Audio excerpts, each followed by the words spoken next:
Chapter 12.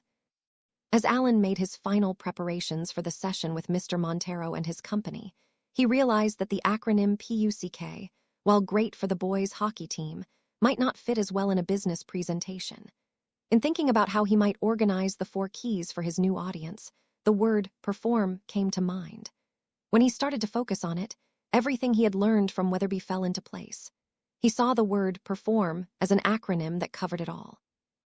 A high-performing team, a high-five team, would have the following characteristics: P, purpose and values; E, empowerment; R, relationships and communications; F, flexibility; O, optimal performance; R, recognition and appreciation; M, morale. As he looked at his new acronym, Alan was pleased.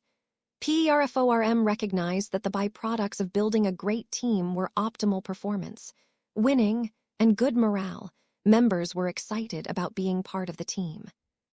To get high performance and high morale required providing a clear purpose with shared values and goals, unleashing and developing skills, empowerment and flexibility, creating team power, relationships and communication, and keeping the accent on the positive, recognition and appreciation.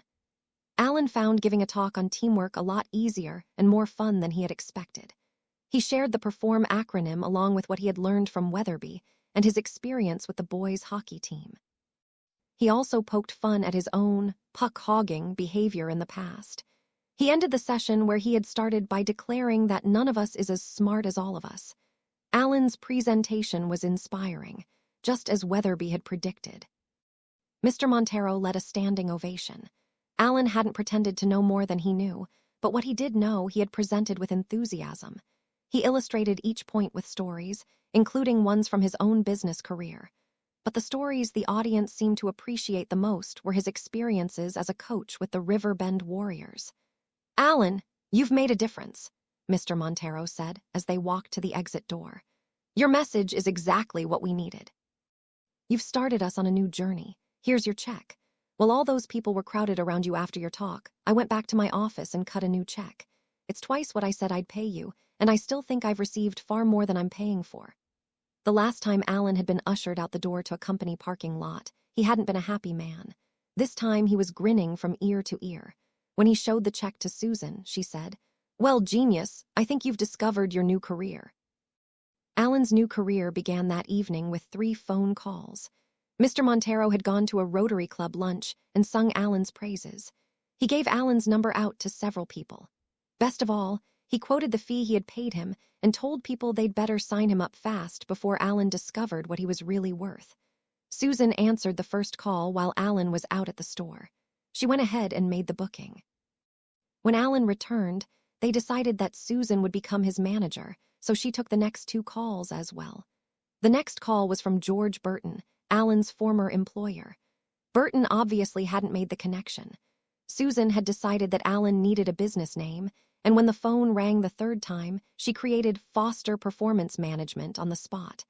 "I hear Mr. Foster is a teamwork expert," said Mr. Burton. "I'm a big believer in teamwork, and Alec Montero gives him rave reviews. I'd like to have Mr. Foster give the keynote address at our annual Week of Excellence." Susan was so stunned that she wasn't sure what to do, so she took the booking. It was several months off. Alan could think about it, and there was still plenty of time for Mr. Burton to book someone else if Alan didn't want to do it. "Not do it. Of course I want to do it," said Man after Susan hung up the phone. "We'll get some stationery, write confirmation letters, and offer a money-back guarantee. Then when Burton finds out it's me, he won't have to pay if he doesn't want to." "As long as you're comfortable," said Susan. "I am. I know that company inside out, and I now know something about teamwork. I really believe I can be helpful." The next day was Thursday, a practice day. That afternoon, Alan picked up his son, David, from school as he usually did now. He enjoyed picking up David, and at the same time he got the homework assignments for Tim and then dropped them off at his house on the way home. It was a task he'd undertaken, when he realized that the hours Tim's dad worked prevented him from doing so. When Alan stopped by with Tim's homework on days when his dad was home, he usually stayed a while to chat. In the process, he was able to learn something about Weesborough's background. "When Sandra died, I just wanted to run, keep on the move. I was human resources manager for a large plant in town, and I couldn't bear going into the office, so I quit and moved here. The house we'd lived in as a family was too full of ghosts. When we got here, I needed a job. Whatever savings I did went to pay Sandra's medical bills that were not covered by our insurance. But I didn't want a job where I had to bring problems home. I needed something where every day was complete and nothing carried over to the next day. Being a waiter has been perfect except for the hours. Every time you turn a table, the job is complete. There's lots to keep you busy, keep you on your toes, but you get closure constantly. It was Wes Burrows' next words that Alan remembered now as he and David rang Tim's doorbell. I've been thinking lately that I'm about ready to go out and get a business job again. At one time, I did a lot of training. I liked that, and I was good at it. Perhaps I'll try that again. The door opened. Hello, Mr. Foster. Hi, David. Homework, I bet. That's right, Tim. Glad to see you back home. Yeah, the tests were fine, just an ordinary nosebleed. I can go back to school in a day or two. That's great. I'm glad to see you don't need those crutches anymore. Your dad's off from work today, isn't he? Is he here? Dad, Tim bellowed. Mr. Foster's here. Then he added, Hey, David, want to see the neat train my aunt sent me? The boys ran off, and Alan Foster had lots of time to present his ideas for Burrows Foster Performance Management, Inc., to Tim's father. When he called to David that it was time to go, Alan had a partner. Wes Burrows had agreed to everything except the name. The new firm would be Foster Burrows, not Burrows Foster.